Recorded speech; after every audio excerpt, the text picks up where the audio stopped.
Atención. Este podcast está diseñado con fines educativos y está dirigido al personal de salud. No debe de ser tomado como una opinión médica. La Asociación Mexicana de Gastroenterología presenta Educación Médica Continua. Agradece a nuestros patrocinadores: Medix, Liomon, Asofarma, Megalabs, Carnot, Xianfeng Rhine, Sanfer y Shua Pharma México.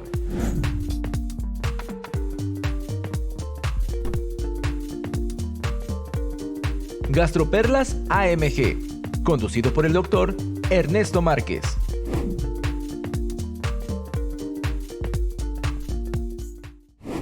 Buen día tengan todos ustedes, estimadas y estimados colegas. Bienvenidos a su podcast de Gastroperlas de la Asociación Mexicana de Gastroenterología, para este capítulo realizado en colaboración con la Sociedad Hermana de la Asociación Mexicana de Hepatología. Muchas gracias por acompañarnos. En el episodio 39 hablamos acerca de la profilaxis primaria de sangrado varicial en el paciente con cirrosis hepática. En este episodio, ya el número 46, tocaremos el manejo médico, farmacológico y endoscópico del paciente con sangrado varicial, el cual sabemos es una de las principales complicaciones del paciente con cirrosis. Tocaremos algunos puntos claves en el manejo, algunas de las modificaciones recientemente publicados en el Consenso de Hipertensión Portal de Baveno 7, el cual fue publicado a finales del 2021. Para este tema tenemos a dos expertos, gastroenterólogos y hepatólogos. En primer lugar, la doctora Eira Cerda Reyes. Ella es gastroenteróloga, jefa del Departamento de Coordinación Académica del Hospital Central Militar. La doctora Eira tiene una estancia formativa de hepatología, trasplante hepático y hemodinámica hepática en el Hospital Clínic de Barcelona. Asimismo, tiene una maestría en ciencias por parte del Instituto Politécnico Nacional, una maestría en enfermedades hepáticas de la Universidad de Barcelona y es miembro del Sistema Nacional de Investigadores nivel 1 del CONACYT. Muchísimas gracias, Eira, por aceptar la invitación. Adicional, tengo al doctor Fabián Betancourt Sánchez, el cual radica en la ciudad de Guadalajara. El doctor Fabián es egresado de gastroenterología del Hospital Civil Fray Antonio Alcalde y realizó un fellow en hemodinámica hepática en el Hospital Clínic de Barcelona y un máster en enfermedades hepáticas en la misma Universidad de Barcelona. El doctor Betancourt realiza su práctica médica en el Instituto de Salud Digestiva y Hepática en Guadalajara desde el 2015 hasta la actualidad. Muchísimas gracias por aceptar la invitación, Fabián, Eira, bienvenidos. Muchas gracias, Ernesto, a ti por invitarnos y también, por supuesto, a la Asociación Mexicana de Gastro y a la Asociación de Hepatología. Muchas gracias por la invitación, Ernesto, y también agradecer a ambas asociaciones.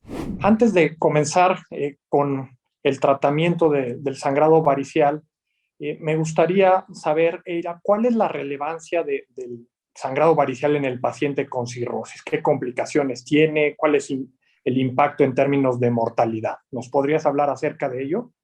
La hemorragia gastrointestinal constituye el segundo evento más descompensante en los pacientes con cirrosis y la principal fuente de estas es la hemorragia varicial. A pesar del manejo que ha tenido y de los avances que ha tenido en ello, la verdad es que la tasa de mortalidad sigue siendo elevada. En las primeras 6 semanas va de un 10 hasta un 20%. La verdad es que los pacientes, entre más enfermos estén, entre menos reserva hepático tienen, también van a tener más mortalidad. Se ha reportado que los pacientes que tienen un Child-Pugh-C pueden tener una mortalidad hasta de un 30%. Y si presentan cada episodio, pueden tener hasta un 20% más de mortalidad. La verdad es que por eso es muy importante iniciar un manejo temprano cuando se sospecha una hemorragia varicial, sobre todo en este grupo de pacientes, ya que podemos prevenir sobre todo el resangrado temprano y la muerte. Normalmente hay algunos scores que podemos utilizar, sobre todo para valorar a estos pacientes. Uno de ellos es el Child-Pugh, en los cuales podemos tener 2 parámetros clínicos y 3 bioquímicos, y también el MELT score, el cual pueden ser también los puntajes de gravedad que se han utilizado. Normalmente ya les había comentado que los pacientes que tienen un Child-Pugh-C, que es el modelo actualizado también para la puntuación hepática en etapa terminal, que es el MELT, nos puede también ayudar a ver variables para predecir la mortalidad a 6 semanas cuando los pacientes tienen una hemorragia varicial. Normalmente pacientes con Child-Pugh-B o Child-Pugh-C, cuando se les realiza la endoscopía por hemorragia varicial, pues tienen también un mayor riesgo de fracaso en el tratamiento, resangrado y mortalidad.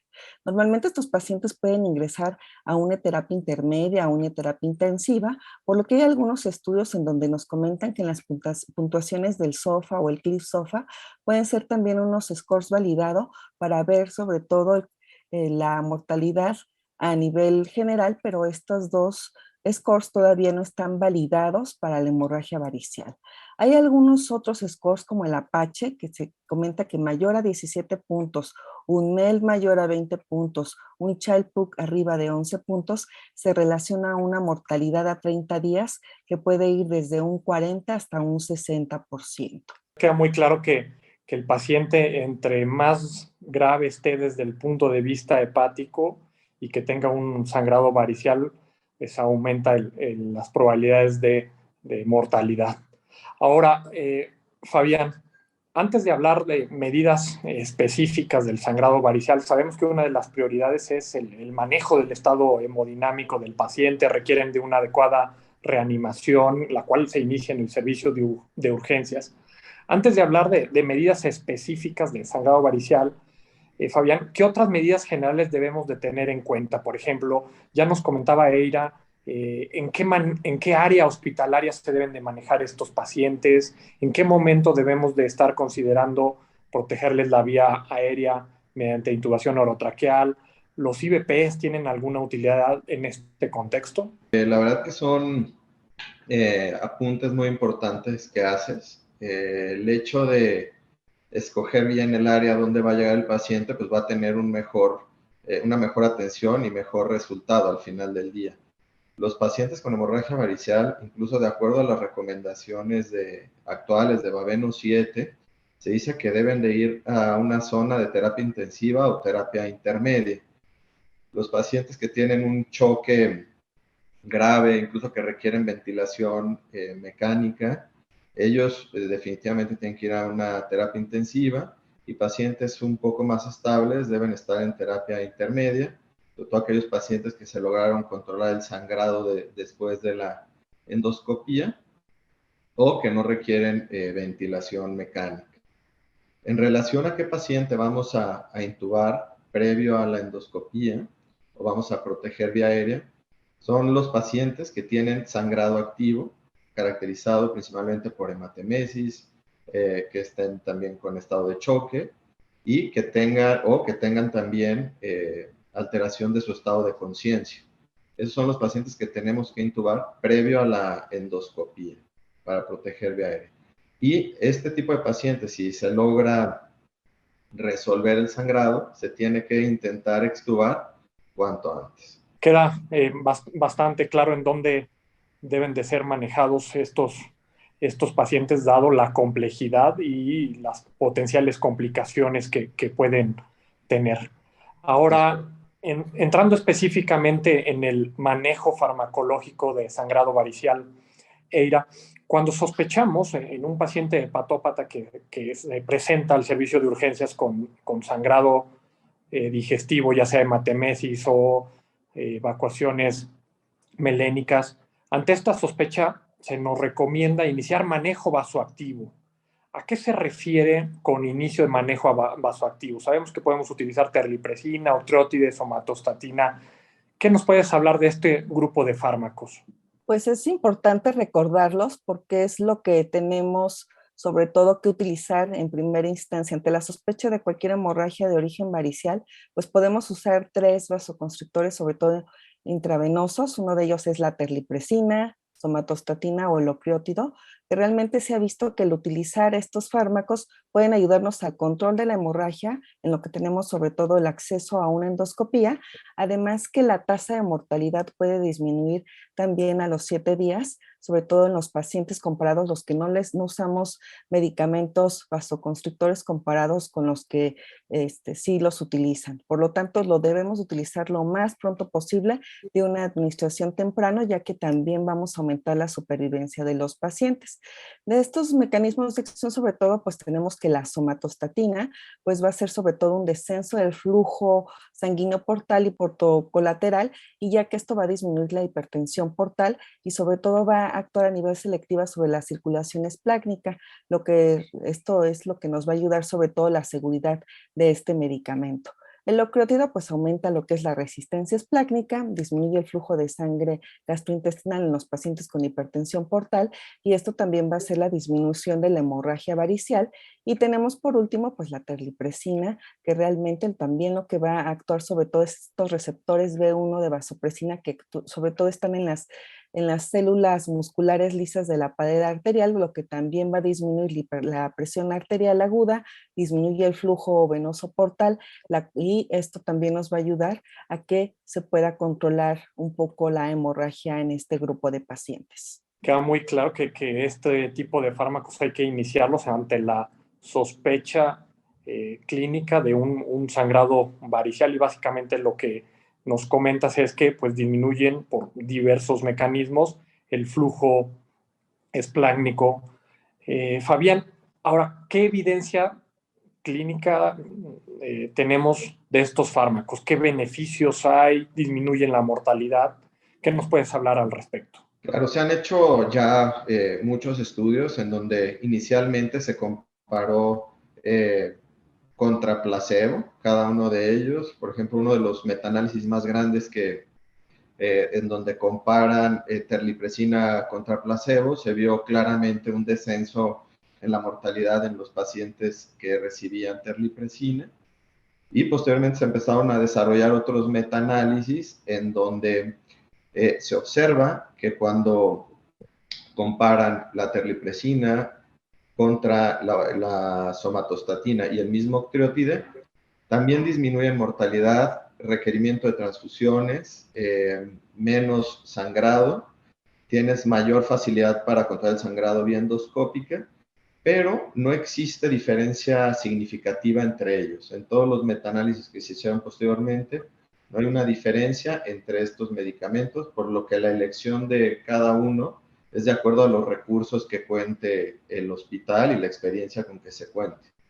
Además, en pacientes que tienen cardiopatía, enfermedad arterial periférica o pacientes ancianos, habría que tener cuidado con la terlipresina y mejor tener la opción, en este caso, de octreotide o somatostatina. Queda muy claro que pues los beneficios son eh, significativos de usar estos fármacos en el manejo del sangrado varicial. Ahora, de una forma práctica, Eira, ¿cómo se inician estos fármacos? ¿Cómo usamos la terlipresina en estos contextos? ¿Cómo usamos el octreotide? Es interesante sobre todo conocer cuál es la posología de cada uno de ellos y lo que dijo Fabián es muy cierto, ¿no? Va a depender mucho de lo que tengamos acceso en nuestras instituciones. Y por ejemplo, pues tenemos que para el inicio de la terlipresina, lo que se recomienda es sobre todo iniciar con un bolo de 2 miligramos y de ahí pues cada 4 horas. Aquí algunas de estas cuestiones de referencias va a depender mucho del peso de cada uno de los pacientes. Normalmente si es un peso inferior a 50 kilogramos es 1 miligramo pues intravenoso cada 4 horas. Si está entre 50 y 70 pueden ser hasta 1.5 miligramos y mayores a 70 kilogramos pues 2 miligramos cada 4 horas. Normalmente así se debe de continuar durante 24 horas, sobre todo hasta ver que se haya controlado la hemorragia y sobre todo un periodo máximo de 48 horas. Después se puede disminuir a 1 miligramo cada 4 horas y también estar vigilando estas cuestiones de efectos adversos. Y se ha visto que en algunos estudios en pacientes que tienen Child-Pugh-A, también como están mejor con la reserva funcional hepática, pues podemos llevar a un tratamiento corto estos pacientes de hasta 3 días. Y para usar sobre todo el ocreotide, pues se pueden utilizar dosis de 25 microgramos por hora intravenoso, pues durante 48 horas y también ahí revalorar de acuerdo a los datos si ya se sobre todo se controla la hemorragia varicial, y pues la somatostatina es un poquito más compleja porque pues se tiene que hacer una infusión continua de 200 microgramos por hora en un bolo intravenoso el inicial de 200 microgramos, y de ahí pues repartirse si es necesario, y si continúa con la hemorragia pues se puede subir hasta con 50 microgramos por hora. Muy claro el cómo utilizar estos fármacos y la posología. Más allá del tratamiento vasoactivo, algunos otros fármacos que debemos de usar en este contexto son antibióticos. Ya nos comentaba Eira al inicio del podcast que una de las complicaciones importantes es el desarrollo de infecciones bacterianas en este contexto. ¿Qué hay acerca de utilizar antibióticos profilácticos en este contexto, Fabián? Así como administrar los fármacos vasoactivos a los pacientes que se sospecha de hemorragia varicial desde antes de hacer la endoscopía, hay que iniciar también con tratamiento antibiótico, ya que los pacientes con cirrosis y hemorragia varicial tienen alto riesgo de tener infección al momento del sangrado o posteriormente. Incluso se ha visto que los pacientes llegan a tener el 45% de ellos tasas de infección, y es por ello que tiene que administrarse de forma inmediata a la hemorragia. Se ha visto que el antibiótico reduce tanto las tasas de infección como la mortalidad también a 6 semanas. Entonces, no hay duda de esta indicación. Ahora, el antibiótico que tenemos que elegir, el ideal que hasta este momento está indicado, son cefalosporinas de tercera generación, específicamente la ceftriaxona, 1 gramo cada 24 horas a dosis profilácticas. Se ha visto que las quinolonas tienen un poco más de resistencias, por lo que el tratamiento ideal sería ceftriaxona, aunque también depende de las políticas de uso de antibióticos de cada hospital, por lo que se deberá individualizar cada centro, ¿no? Otro punto importante que en la pregunta inicial que me hiciste es de los IBPs. Los inhibidores de bomba de protones lo tenemos que utilizar únicamente al inicio que llega el paciente con hemorragia, y en el momento de que en la endoscopía se demuestra que no existe una indicación como un origen péptico o que no requiere IBP, si es únicamente origen varicial, hay que suspenderlos. No tienen ninguna indicación en este caso y sí pueden llevar al paciente a otro tipo de complicaciones, ¿no? Pues queda muy claro que el uso de antibiótico en este contexto es sumamente importante. Ahora, Eira, en el paciente con sangrado varicial, pues el sangrado varicial llega a ser un desencadenante de encefalopatía hepática y muchos pacientes pueden llegar con esta complicación añadida y con ello, pues nosotros iniciar medidas para encefalopatía. Sin embargo, recientemente en las guías Baveno agregan la sugerencia de darle lactulosa a los pacientes como parte de profilaxis para encefalopatía hepática.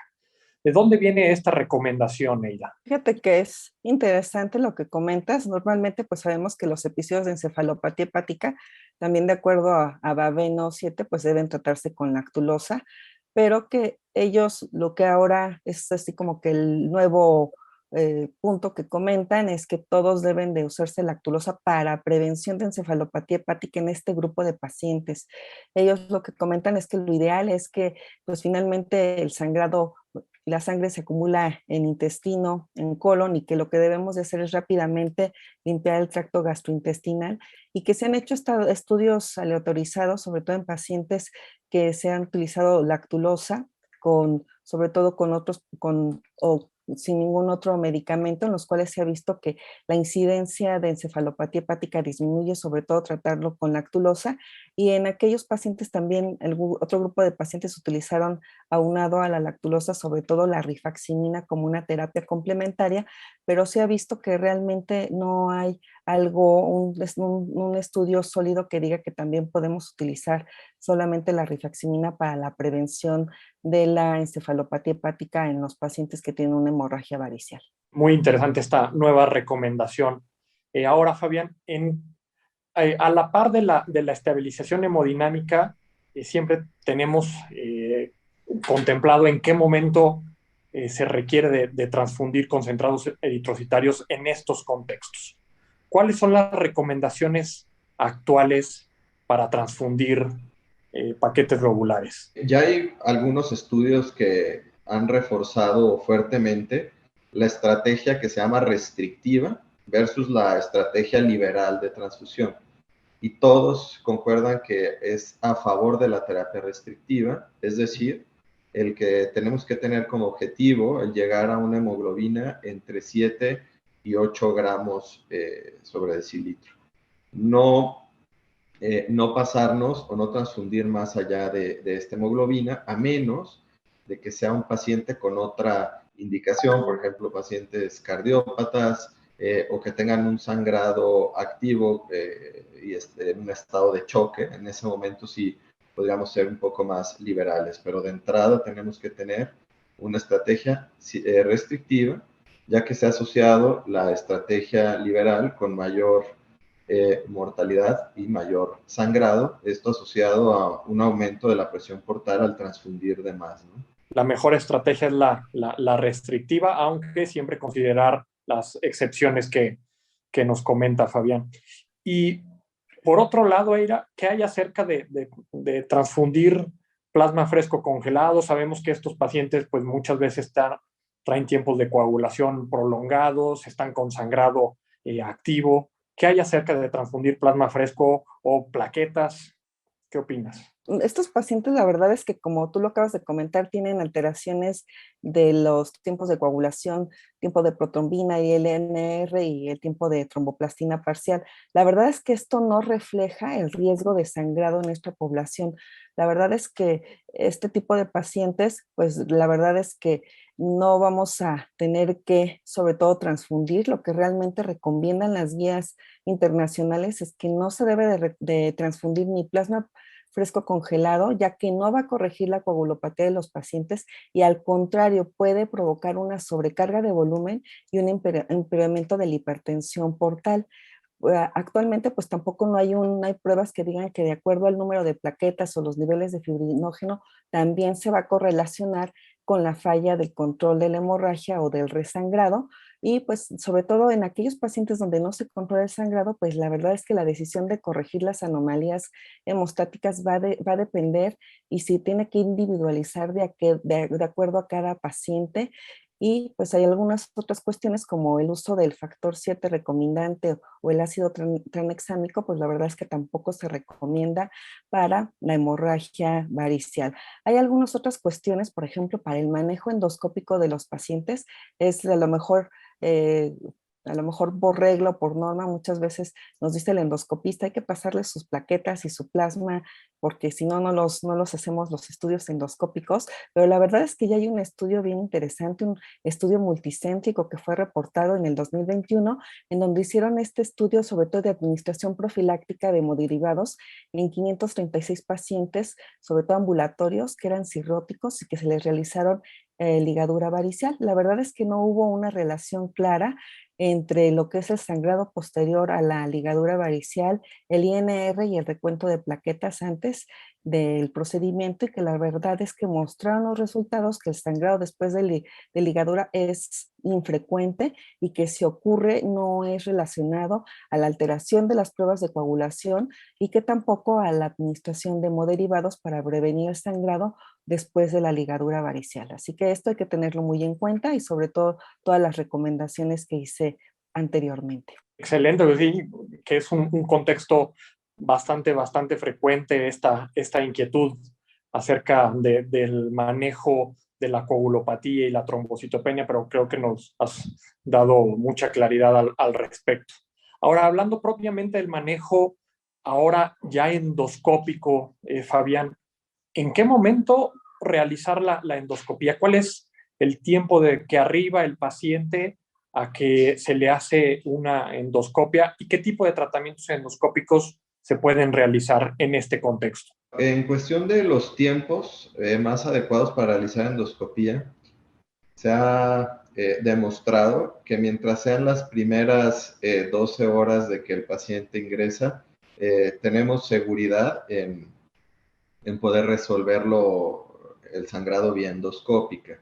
Sin embargo, sí tener en cuenta en pacientes que están con un sangrado activo o un estado de choque grave, ahí probablemente podamos adelantar el estudio siempre y cuando sea seguro. O sea, tenerlo en cuenta con el equipo de anestesiología con el que se trabaje, que permita realizar de forma segura el estudio, ¿no? Pero sí, las 12 horas son el tiempo o el intervalo adecuado. En relación al tratamiento endoscópico, lo podríamos dividir en pacientes que tienen hemorragia por varices esofágicas. El ideal es la ligadura endoscópica, tanto para las varices esofágicas o varices esófago-gástricas, o que también son llamadas GOP1. Y en relación a las varices gástricas, ya sean aisladas o GOP, el tratamiento ideal es la escleroterapia con cianoacrilato. Que esta inyección o la escleroterapia puede ser guiada por ultrasonido endoscópico o directamente la inyección sin el ultrasonido endoscópico. Son los tratamientos endoscópicos que más han demostrado eficacia. Se han hecho por ahí algunos estudios con los sprays hemostáticos, pero no está recomendado para tratamiento de primera línea. Perfecto. Y ahora, Eira, si tenemos al paciente con todo el tratamiento farmacológico vasoactivo, más el tratamiento endoscópico, y no ha sido posible controlar el sangrado, estamos hablando de un sangrado varicial refractario, ¿aquí qué opciones tenemos para controlarlo? Tenemos dos opciones.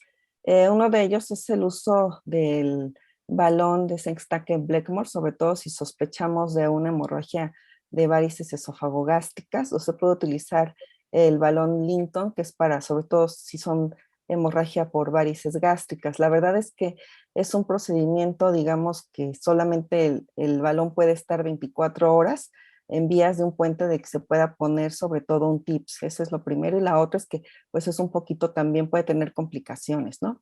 De ahí otras de las opciones que tenemos son los stent metálicos autoexpandibles, que también se pueden utilizar como una terapia puente para poder poner el TIPS.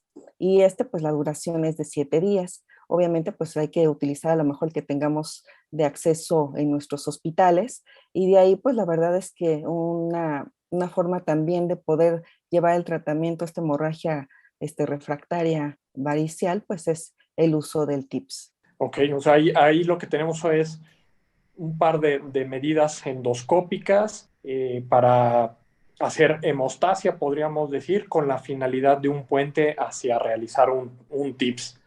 Antes de hablar de indicaciones, etcétera, de lo que es un TIPS, me gustaría, Fabián, que nos hablaras, pues, ¿qué es un TIPS en estos contextos? El TIPS es una técnica de radiología intervencionista endovascular, en donde se tiene un abordaje transyugular y se llega desde la vena yugular, pasando por la cava, hacia la vena suprahepática, y se realiza una comunicación con la vena porta y la vena cava, con una técnica en donde se coloca una aguja haciendo una punción parenquimatosa para lograr realizar un trayecto entre la vena suprahepática, la porta, y llevar el flujo del flujo portal hacia la circulación de la vena cava, la aurícula o circulación sistémica. Esta comunicación, cuando se realiza, se coloca un stent cubierto, lo que permite disminuir el gradiente de presión portal y asimismo el riesgo de un nuevo evento de sangrado. Estamos hablando de una forma de descompresión, de disminución de la presión portal a través de este puenteo. Eira, nos hablabas del TIPS como manejo para el sangrado varicial refractario. Sin embargo, en estos contextos también hay una indicación que los expertos le han llamado TIPS de forma precoz. ¿En qué escenarios debemos de considerar esto? ¿Qué beneficios se han demostrado de utilizarlo? Es algo que está ya hace un tiempo establecido, el famoso tips precoz, y la verdad es que tenemos que ser bien conscientes de ellos y checar sobre todo porque podemos tener sobre todo pacientes que pueden tener criterios para poderlo realizar. El problema es que tenemos que tener acceso a un hospital donde se puedan poner el tips. Lo ideal es ponerlo en las primeras, menos de las primeras 24 horas, pero si no podemos extendernos hasta las 72 horas. Normalmente está indicado para aquellos pacientes que tienen hemorragia varicial y que también pues, pueden tener estos criterios. La verdad es que tengan un Child-Pugh C menor de 14 puntos o Child-Pugh B más de 7 puntos, pero sobre todo aquellos que evidenciamos endoscópicamente que tienen una hemorragia varicial activa o que sí tenemos la medición del gradiente venoso portal mayor a 20 minutos de mercurio, también es una indicación de colocar este tips. Lo que hacen estos tips precoces es aumentar sobre todo la sobrevida de los pacientes y que la verdad puede disminuir sobre todo la aparición de hemorragias varicial en este contexto. Por lo tanto, pues es algo que tendríamos que tener muy en mente, sobre todo en los centros donde tengamos un acceso a un tips. El uso de, cuando está muy bien indicado, ¿no?, de un tips precoz, hay un beneficio muy importante en el paciente. Estando ya en el contexto un poco más estable el paciente y que se ha resuelto el sangrado varicial, Fabián, tenemos que descartar o excluir trombosis portal o un carcinoma hepatocelular. Hay que hacerle a todos estos pacientes, por ejemplo, estudios de imagen como un Doppler portal o una tomografía. Definitivamente, el contexto que comentas de estos pacientes se tiene que realizar, sobre todo ya estando estables, ya sea un ultrasonido Doppler, dependiendo el operador que realice este tipo de estudios, o si vemos algún hallazgo importante en el Doppler, complementar con una angiotomografía, porque esto nos puede ayudar para dirigir tratamiento y también para obtener información como causa de la descompensación o del aumento de la presión portal, que en este caso podría ser secundario a la misma trombosis o al hepatocarcinoma. Asimismo, en algunos casos también el observar colaterales o shunts nos podrían ayudar para tener diferentes estrategias de manejo, ¿no?, con las nuevas técnicas radiológicas, o pensando también en un TIPS, ¿no?, en dado caso. También es recomendable tener estudio de los vasos esplácnicos. A todo paciente ya estando en un contexto de estabilidad es importante realizarle el estudio de imagen. Así Y es. otra cosa también muy importante, Eira, es algo que nos preguntamos, y cuándo iniciamos el beta bloqueador como parte ya de la profilaxis secundaria de sangrado varicial. ¿En qué momento consideramos que el paciente ya le podemos dejar beta bloqueador? Si ya nuestro paciente está estable, ya terminó los días del uso de los vasoconstrictores que mencionamos, de la terlipresina o la somatostatina, pues ahí lo ideal es ya empezar con el beta bloqueador. Lo ideal es que es el tratamiento de primera línea de esta prevención de la hemorragia recurrente, es combinarla siempre con también la ligadura varicial. Actualmente se puede utilizar hasta los beta bloqueadores no selectivos como el propanolol o el carvedilol más la ligadura. Normalmente pues se pueden empezar con dosis de 20 cada 12 horas. Lo ideal es que sea dividido siempre la dosis cada 12 horas. Siempre vigilar la frecuencia cardíaca entre 50 y 55 latidos por minuto. Y también aquellos pacientes que a lo mejor no toleran los beta bloqueadores, pues hay que seguirnos con la ligadura varicial. Lo ideal es estar haciendo nuestras endoscopias cada 2 a 4 semanas o hasta erradicación de las varices o hasta que ya sean pequeñas y ya no requieran de una ligadura varicial, y obviamente estar vigilando también las otras complicaciones de la cirrosis como ascitis o la presión arterial, porque vamos a estar usando los beta bloqueadores no selectivos. Queda muy claro que hay que iniciarles beta bloqueador en cuanto el paciente está estable, y todo este protocolo de ligadura, por así decirlo, hasta que se hayan erradicado estas varices esofágicas. Y si hay un nuevo evento de sangrado varicial, Fabián, a pesar de una adecuada profilaxis secundaria con beta bloqueo, protocolo de ligadura, paciente vuelve a sangrar, hacemos todo este manejo del sangrado, ¿qué tenemos que hacer con estos pacientes? Ahí entraríamos en la indicación también del TIPS.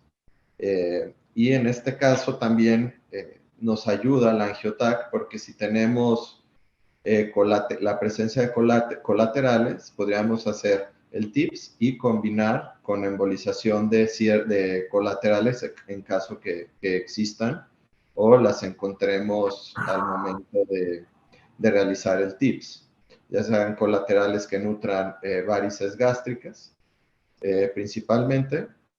Y otra alternativa que también se puede realizar en aquellos pacientes que tienen sangrado por varices gástricas es el BRTO, que es la obliteración transvenosa con balón, en aquellos pacientes que tengan un shunt esplenorrenal y que sangran de varices gástricas. Es un procedimiento también de radiología intervención a través de la vena femoral.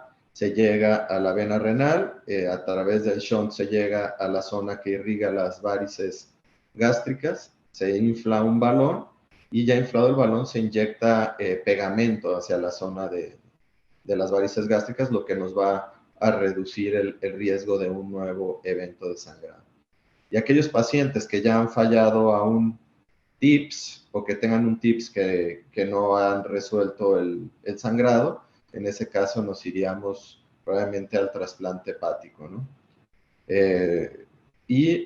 Aquellos pacientes que tienen una adecuada función hepática y que también han tenido refractariedad en el tratamiento de sangrado y que no sean candidatos a TIPS, pero sí vuelvo a comentar que tengan una función hepática conservada, se puede considerar la cirugía por tocado. Pues muchísimas gracias por todos sus comentarios.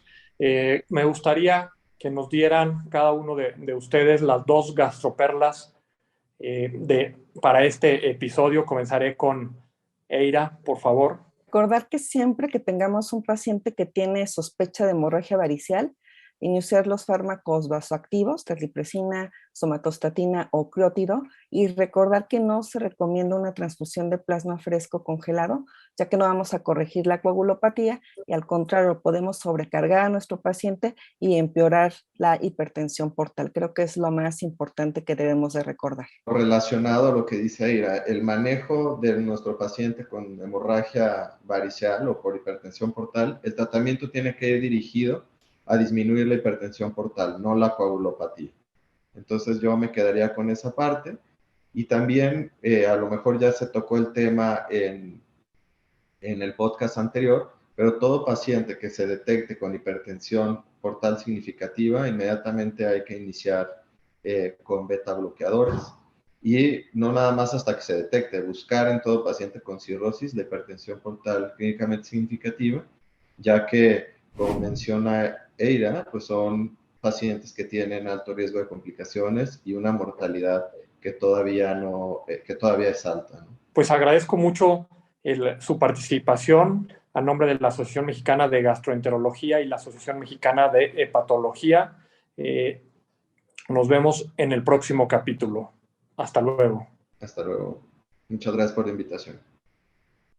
Gracias, hasta luego. Esto fue Gastroperlas AMG. Los esperamos en la próxima emisión. La Asociación Mexicana de Gastroenterología presentó. Educación Médica Continua agradece a nuestros patrocinadores: Medix, Liomon, Asofarma, Megalabs, Carnot, Xianfeng Rhine, Sanfer y Shua Pharma México. Atención. Este podcast está diseñado con fines educativos y está dirigido al personal de salud. No debe de ser tomado como una opinión médica.